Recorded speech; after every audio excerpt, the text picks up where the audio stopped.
500 tons of gold vanished in a single night. Let me say that again so you understand the scale. 500 tons. That's 1 million pounds of pure gold. At today's prices, we're talking about $12 billion. dollars. 12 billion in bars, jewelry, religious artifacts, and stolen treasures loaded onto a single Nazi train in April 1945. The train entered a tunnel in the Owl Mountains of Poland. It never came out. But here's what's going to mess with your head. In 1987, 42 years after that train disappeared, a Polish construction crew was building a road when their excavator hit something 20 feet underground. They pulled up a section of armored steel plating. It had German military markings on it. It was part of a train car. And when metallurgists examined it, they found something that made the Polish government immediately seal the site and pour concrete over the entire area. There were microscopic traces of gold embedded in the metal seams. That happened. That's documented. That's real. So if the train never came out of the tunnel, how is part of it buried under a road 20 miles away? And if it's been missing since 1945, why did finding it in 1987 terrify the Polish government so much they buried it again? I'm going to tell you what really happened to the Nazi gold train, and I'm going to show you why two governments have been lying about it for 80 years, because this isn't just a treasure story. This is a story about the greatest heist in human history and a cover-up so massive that it's still happening right now, today, as you're watching this. And by the end, you're going to understand why some treasures are more dangerous found than lost. Let's go back to where this story really begins. April 1945. Nazi Germany is collapsing. Hitler is in his bunker in Berlin, ranting at generals about armies that no longer exist. The Red Army is crushing through Poland from the east. American and British forces are pouring across the Rhine from the west. Germany has maybe 3 weeks left. Everyone knows it's over. But something strange is happening. While the Wehrmacht is disintegrating, while German soldiers are surrendering by the thousands, there's one operation that's running perfectly. One mission that has resources, manpower, and top priority. The Nazis are moving their treasure. And I don't mean a few trucks of gold bars. I mean a systematic, coordinated operation to evacuate billions of dollars in looted wealth from cities about to fall to Allied forces. They've been planning this for months. They knew defeat was coming, and they made a choice. If we can't keep our empire, we're going to hide the wealth so we can rebuild later. The operation had a code name, Action Firestone, Operation Firestone. Multiple trains were involved. Some left Berlin heading south to Bavaria. Some went west toward Austria. American forces eventually recovered a lot of this treasure. There are photographs of American soldiers standing next to crates full of gold bars in the Merker salt mine. The images are famous. You've probably seen them. Mountains of gold bars, bags of jewelry, paintings stolen from museums. The Americans found billions in today's money. But that wasn't all of it. Not even close, because there was a second city holding Nazi treasure, a city that most people have never heard of, a city called Breslau. Breslau was the capital of Silesia, a region in what's now Poland, but in 1945 it was German territory, and it was one of the Reich's most important industrial and financial centers. The Reichsbank had a major branch there, and Breslau held something special. It held the gold that the Nazis had looted from Eastern Europe. When Germany invaded Poland in 1939, they seized the Polish National Gold Reserve. When they occupied Czechoslovakia, they took Czech gold. When they pushed into Russia, they confiscated gold from Soviet banks. That gold didn't go to Berlin, it went to Breslau. The Nazis kept Eastern loot separate from their own reserves. By April 1945, Breslau was sitting on a fortune, and the Red Army was about to take the city. The siege of Breslau started in February 1945. Soviet forces surrounded the city.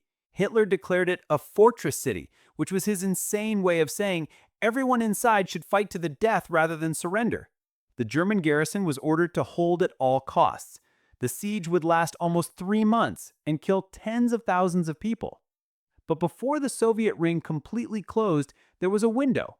48 hours in mid-April when trains could still get out of the city heading southwest. And that's when it happened.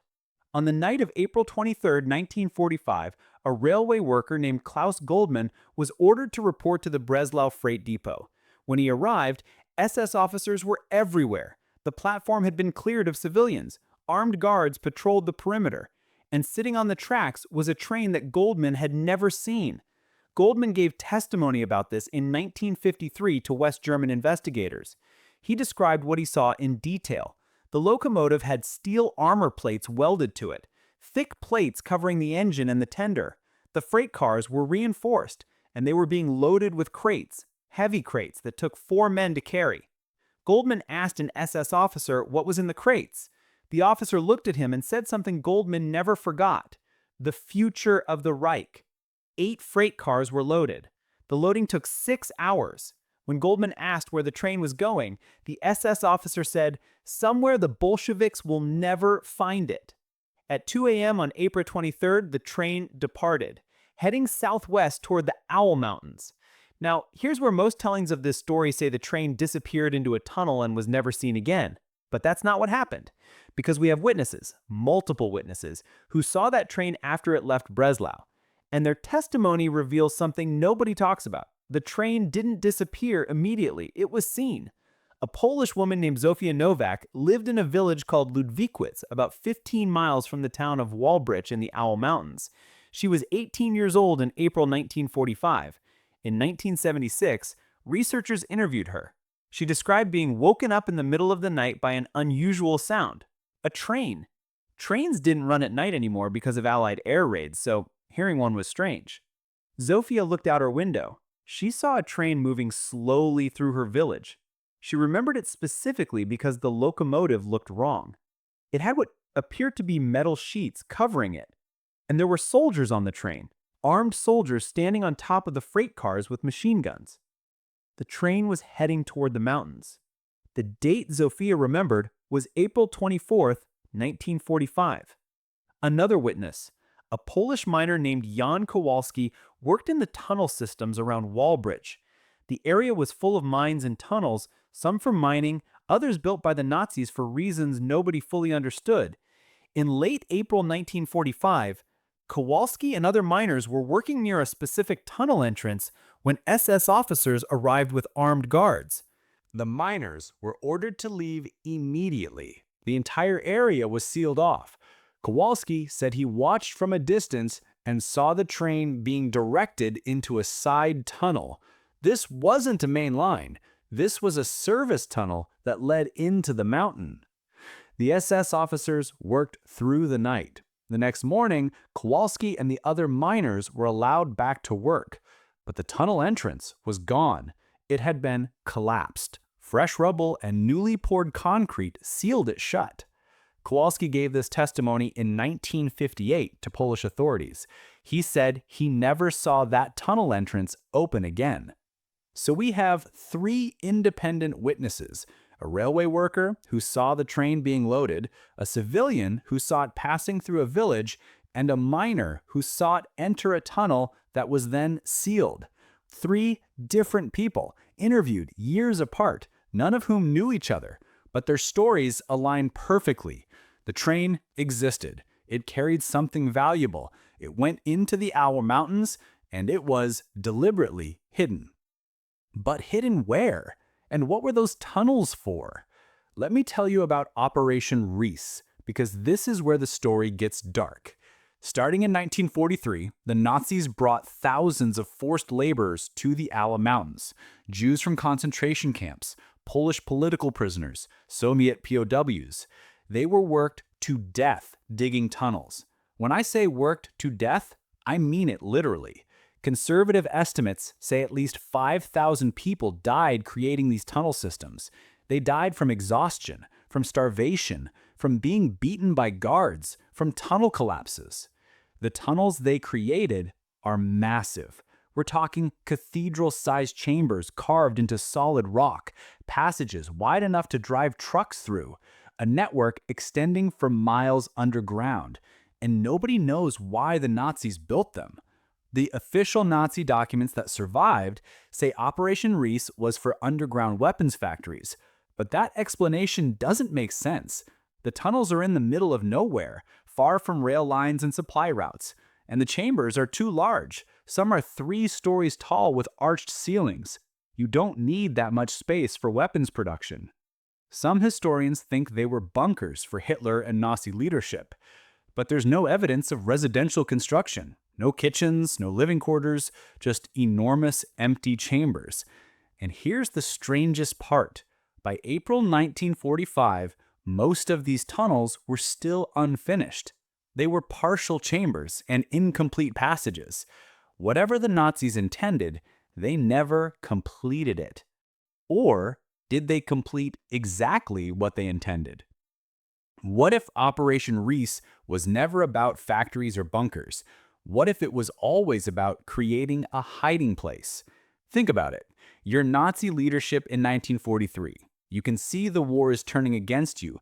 You need somewhere to hide your treasure where nobody will ever find it. Where do you put it? You build a labyrinth, miles of tunnels carved into rock, most of them fake, empty, meaningless, but a few of them holding your treasure. You kill the people who built them so they can't tell anyone, you destroy the maps, you seal the tunnels with explosives, and then you let the Allies search the empty chambers while your treasure sits behind collapsed tunnels they'll never dig through. Perfect crime, perfect hiding place. And that's exactly what the train went looking for, a specific tunnel in that maze, a prepared hiding place. But here's the twist nobody saw coming. May 8th, 1945, Germany surrenders. The war in Europe is officially over. Soviet forces occupy the Walbridge region, and within 48 hours, something extraordinary happens. NKVD units arrived. The NKVD was Stalin's secret police. They handled espionage, special operations, and treasure seizures because Stalin had given explicit orders: seize everything of value from Germany. Everything. He called it compensation for Soviet losses, but really, it was state-sponsored looting on a massive scale. The NKVD cordoned off a section of the Owl Mountains. Armed guards patrolled the perimeter, Polish civilians were forbidden to enter, and Soviet engineers moved in with heavy equipment. Here's what's strange. They weren't exploring. They weren't searching randomly. They went directly to specific locations, like they knew exactly where to look. How did they know? The Soviets had captured German officers, they had seized Nazi documents, and they had ways of making people talk. Whatever intelligence they had, it was good, because they went straight to the right area. This operation lasted about 10 days, May 8th to May 18th, 1945. Local Polish residents heard explosions in the mountains. They saw Soviet trucks at night. They weren't allowed close enough to see what was happening, but they knew something big was going on. And then on May 12th, a convoy left. A Polish teenager named Tadeusz Wojcik saw it happen. He lived in a village on the main road heading east from Walbridge. The interview with Tadeusz happened in 1991, after the Soviet Union collapsed, and he felt safe talking. He was 74 years old, but he remembered that day clearly. Tadeusz said the convoy was massive, 47 trucks, though he admitted he might have miscounted. But what he remembered most was how slowly the trucks were moving. They were heavily loaded. The truck beds sat low on their axles, and one truck got stuck trying to climb a hill outside his village. The Soviet soldiers immediately closed the road. They set up a perimeter. Anyone who came near was threatened with guns. Tadeusz watched from a distance. It took the Soviets 6 hours to get that truck unstuck. They had to unload some cargo onto other trucks, move the stuck truck, then reload it. The whole time, armed guards kept everyone away. Finally, the convoy got moving again, heading east towards Russia. Now, here's where this story takes an insane turn, because in 2003, a German historian named Hermann Weber found something in Russian archives that wasn't supposed to be there. Weber was researching in the Russian State Military Archive in Moscow. The Soviet archives had partially opened after the USSR collapsed, and researchers could access some previously classified documents. Weber was looking for material about German forces in Poland in 1945. What he found instead was a filing error. Someone had misfiled a document. It was sitting in a box of routine transport manifests where it didn't belong. The document was a requisition order dated May 11th, 1945. It requested 47 heavy transport trucks with reinforced axles for special cargo transport from Walbridge region to Moscow Central Depository. The cargo was classified as extreme priority, secrecy level, absolute. Weber photographed the document. When he returned to the archive 2 days later to examine the file more thoroughly, the box had been removed. Archive staff told him no such box had ever existed. But Weber had the photograph. He published it in 2004. The Russian government immediately called it a forgery, but forensic analysts examined Weber's photograph. The paper type, ink composition, and signature matched other authenticated NKVD documents from 1945. It was real. So, we have a Soviet requisition for 47 trucks on May 11th. We have a witness who saw 47 trucks, heavily loaded, leaving Walbridge on May 12th. The numbers match. The dates align. The Soviets found something. They loaded it onto trucks, and they shipped it to Moscow. Case closed, right? The Soviets got the gold. Mystery solved? Except for one problem. If the Soviets found the train in May 1945 and took everything, then what was still buried in 1987 when that construction crew found the armored train car section? And why did Polish and Russian governments both spend the next 80 years insisting the train never existed? Because here's what nobody wants to talk about. I don't think the Soviets got everything. Let me show you why.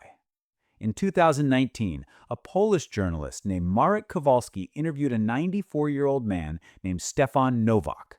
Stefan had lived his entire life in Walblach.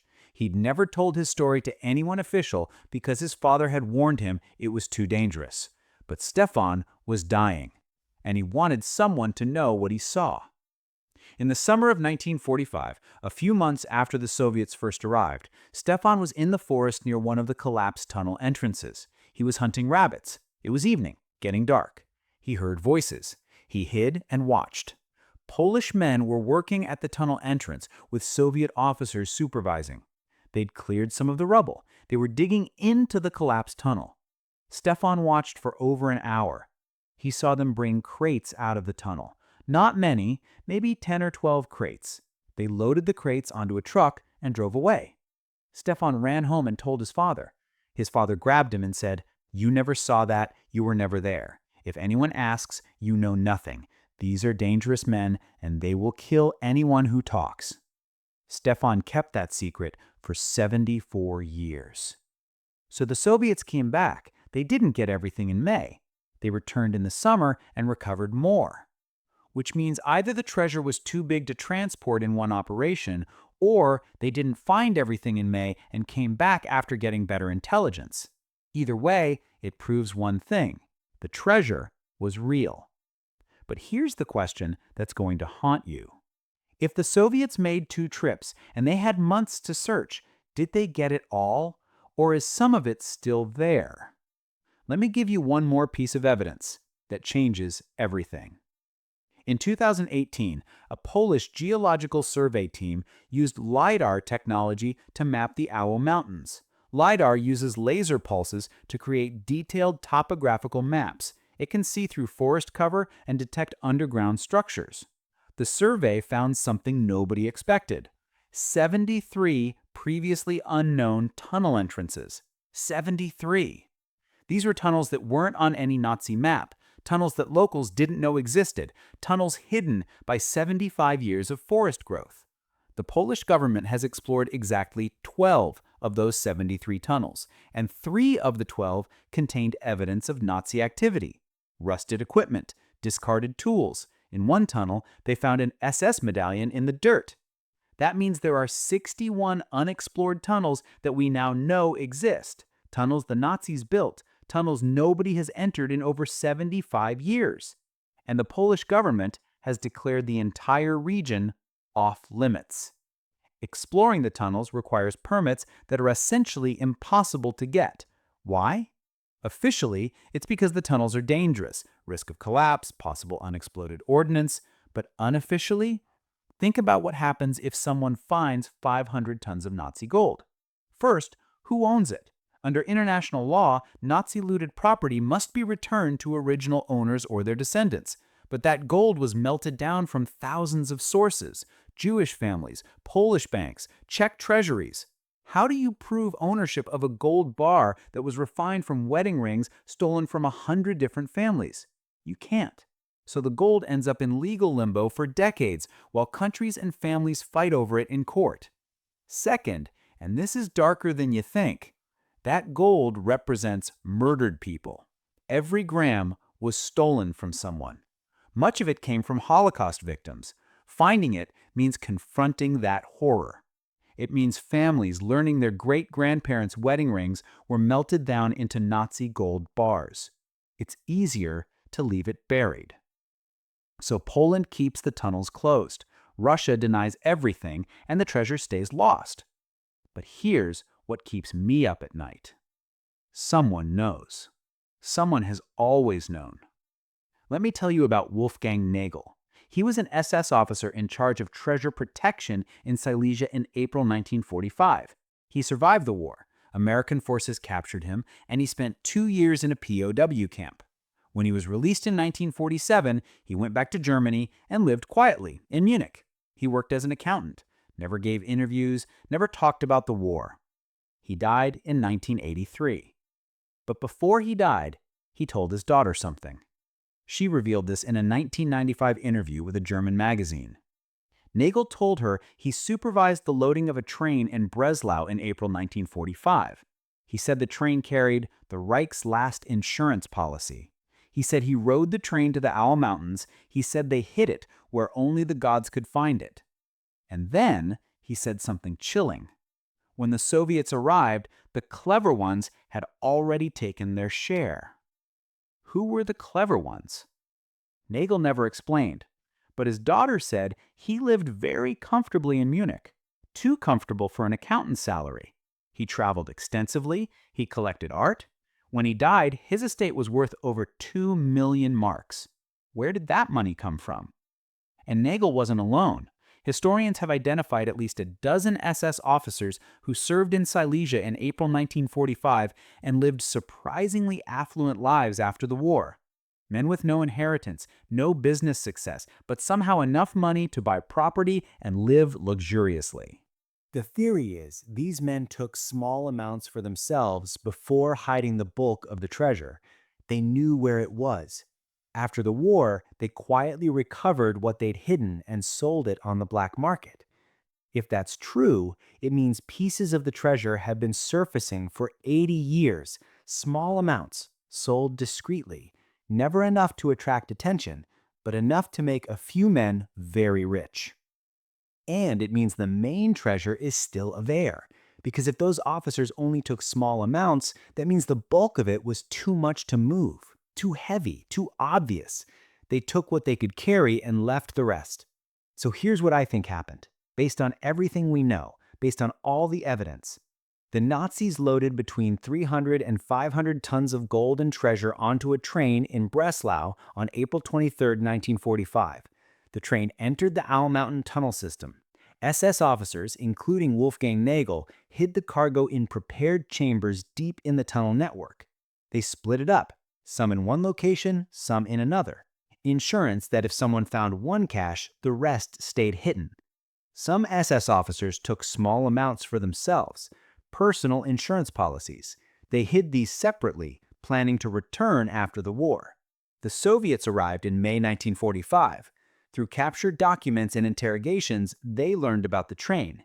They found at least one cache, maybe a significant portion. They loaded it onto trucks and shipped it to Moscow. But they didn't find everything. The tunnel network was too complex. Some chambers were sealed behind collapsed tunnels they couldn't access. The Soviets came back in summer 1945 and recovered more, but still not everything. Over the following decades, surviving SS officers quietly recovered the small amounts they'd hidden for themselves. They sold it on the black market, they lived comfortable lives, and took their secrets to their graves. But the main treasure, the bulk of those 500 tons, is still there, hidden in tunnels that haven't been found, sealed behind collapsed passages, buried under decades of rubble. And two governments know more than they're saying. Russia won't admit what they took because it would require returning billions in stolen property. Poland won't search too hard because finding it creates impossible legal and diplomatic problems. So the treasure stays lost. Still there, still real, still hidden. Somewhere in those mountains, in chambers carved by people worked to death by the Nazis, sits the wealth of murdered millions. Gold bars refined from stolen jewelry, treasures looted from occupied nations, the financial remains of genocide. And maybe that's where it should stay. Maybe some treasures are too cursed to be found. Maybe that gold should stay buried forever as a monument to the evil that created it. Or maybe someone's going to find it next year. Maybe one of those 61 unexplored tunnels holds the answer. Maybe new technology will finally reveal what's hidden. Maybe someone with knowledge will finally talk. Because this mystery isn't dead. It's alive. It's waiting. And that's what makes this different from every other treasure legend. This one has proof, documents, witnesses, physical evidence, Soviet requisition orders, testimony from SS officers, archaeological evidence of Nazi activity. The treasure existed. The train was real. The hiding happened. The Soviets took some of it. And somewhere under the Owl Mountains, what's left is still waiting. $12 billion in gold, give or take, just sitting there in the darkness, forgotten, lost, real. The greatest treasure mystery of World War II, 80 years unsolved. And the answer is buried in the mountain, in the silence, in the stone, waiting for someone brave enough or crazy enough to go looking. The Nazi gold train, the 500 tons that vanished, still missing, still hidden, still out there. And now you know why.